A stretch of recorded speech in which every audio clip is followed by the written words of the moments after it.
de Gazeta de Rádios.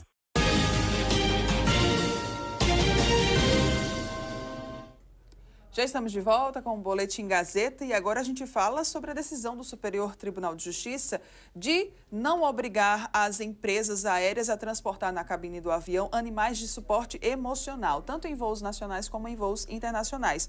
Só que isso acabou trazendo muitas dúvidas para os consumidores. Então, para esclarecer, a gente vai conversar agora aqui no nosso estúdio com a Nívia Rocha, ela que é advogada de direito do consumidor. Nívia, seja muito bem-vinda. Bom dia, obrigada pela sua presença. Bom dia, Mara. Bom dia, Marcos. Para mim é sempre um grande prazer estar aqui com vocês, partilhando informações para quem está aí em casa. Pois é, minha querida, na semana passada, por unanimidade, a 4ª turma do STJ definiu o seguinte: empresas aéreas não têm a obrigação de transportar animais de suporte emocional dentro da cabine do avião. Isso quer dizer o quê? Que aqueles animais que tem aquele dono, que o dono tem ansiedade, que tem depressão, autistas, inclusive, que tem aquele animal de suporte emocional, não obrigatoriamente eles vão viajar junto com o seu tutor. Eles podem até viajar dentro do mesmo avião, mas no porão e não necessariamente na cabine. Então, essas empresas, ela não têm essa obrigação, o que difere, inclusive, dos cães-guardas, que nós temos uma lei específica, desde 2005, que diz que os cães-guardas, sim, têm que ser transportados dentro da cabine do avião com os seus tutores, porque ali eles estão oferecendo a segurança para aquela pessoa deficiente visual, tá?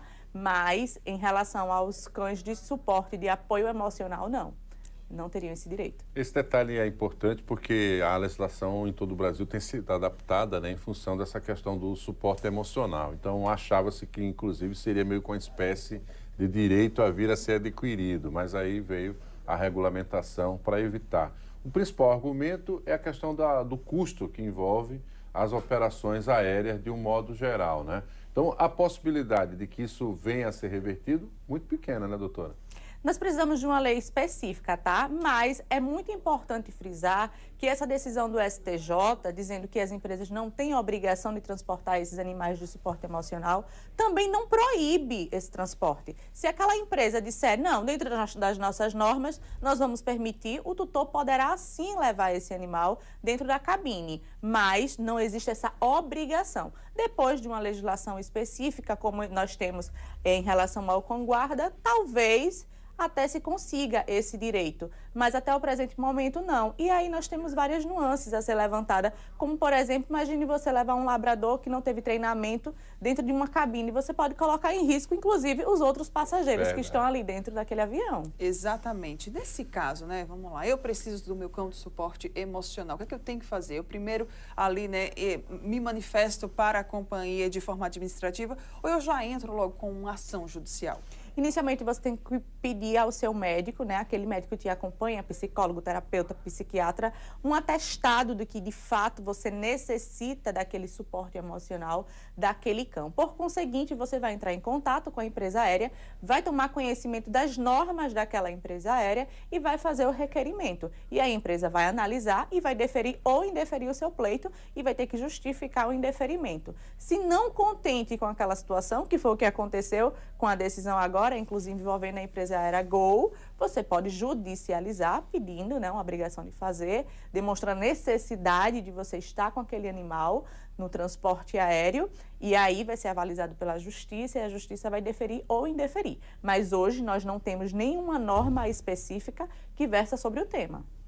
Muito bem, Marcos. Importante isso, né? Então fica esse alerta para você que tem essa situação, essa condição, para saber como será as viagens. Porque isso que a doutora está falando estava afetando, inclusive, o translado de vias aéreas que fazem voos internacionais. Sim. Né? Consequentemente, a legislação brasileira tinha essa brecha, durante um tempo estava sendo viabilizado, mas teve agora essa orientação do STJ, acredito que teremos mais polêmicas daqui para frente. Mas é como ela bem colocou, né? Tudo que o parlamento não regula como lei, em algum momento vai parar nos tribunais superiores. Foi o caso, né? Mas ainda assim, nível de recomendação, né, Mara?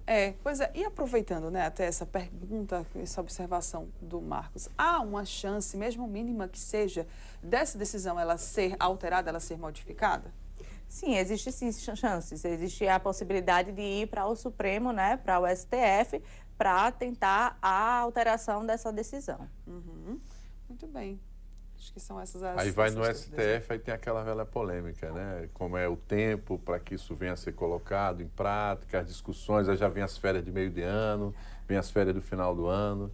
Esses animais de suporte têm ganho força porque realmente dá resultado, principalmente no caso dos autistas, e as famílias vão ficar ainda dependendo dessa... Exato. E também ainda tem, né, como a doutora Nívia também muito bem trouxe aqui para a gente, precisa-se também saber se esse cão ele está adaptado a conviver ali, né, com outros humanos, a passar um determinado tempo ali dentro do avião, trancado, sem poder, né, se movimentar, fazer suas brincadeiras. Isso. Porque às vezes é um cão filhote. Eu, por exemplo, eu tenho uma filhote em casa. Ela não aguenta ficar parada por muito tempo, não. Só se a gente gastar muito a energia dela. Então precisa também pensar nisso, né, Nívia? Isso, por isso que é regulamentado, né? Por isso que a importância da regulamentação do transporte desses cães. Como, por exemplo, o cão guarda, né? O cão guia. O que é que acontece? Existe uma lei específica que diz que esse cão, a partir dos 2 meses de idade, ele vai para um treinamento, ele só sai desse treinamento para ser entregue ao seu tutor com 2 anos. Então, ele consegue segurar o xixi, consegue segurar o cocô, ele consegue ficar sem latir, porque ele já foi adestrado para isso, para aquele ambiente e para todos os outros ambientes, para acompanhar o seu tutor, diferentemente do cão, né, de apoio sentimental, que ele não tem esse treinamento. Então, se coloca ele num lugar fechado, com um monte de gente falando, ele pode se comportar de forma condizente à sua natureza e pode colocar em risco tanto a vida dele quanto do seu tutor, como os dos demais que estão ali naquele local. Embora tenha, né, de fato, essa questão do ponto importante a ser levantado da saúde mental, porque realmente, né, muitos cães, eles acabam atuando como suporte emocional, eles conseguem acalmar, eles... É o melhor amigo do homem, né? Como a gente acostumou assim a chamar. Então, eles realmente acabam também desempenhando essa função, né? Sim, exatamente. Eu acho que uma brecha para entrar, para judicializar e conseguir autorização de ter o seu cão de apoio emocional lhe acompanhando, seria, de fato, o treinamento desse cão e uma declaração desse treinamento, porque aí quando você fosse requerer, você já teria como comprovar que aquele cão tem aptidão para lhe acompanhar. Ter a declaração tanto do médico que te acompanha, né, que de fato ali indique que você precisa desse suporte emocional do cão, como também uma declaração, sei lá, de um adestrador, né, ali desse cão, de que ele realmente está apto para passar aquele momento ali dentro do avião, convivendo com outras pessoas. Às vezes tem quase 200 pessoas, né, dentro de um voo, a depender ali da aeronave, do tipo, então é muita gente, né? E também a gente precisa falar que nem sempre outras pessoas estão dispostas a dividir espaço. Eu tenho uma amiga que ela tem pavor de cachorro, ela tem muito medo, mesmo que seja o cachorro mais dócil, mas ela tem medo, né? É verdade, tem essa questão. Então, tudo vai ser observado para deferir ou indeferir o pleito daquele tutor. No final, eles vão aprovar um pet reborn.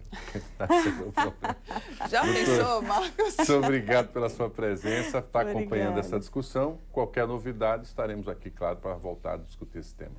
Muito obrigada, tá, Nívia? Parabéns. Eu que agradeço. Obrigada, bom dia. Bom dia. Vamos conferir imagens agora da nossa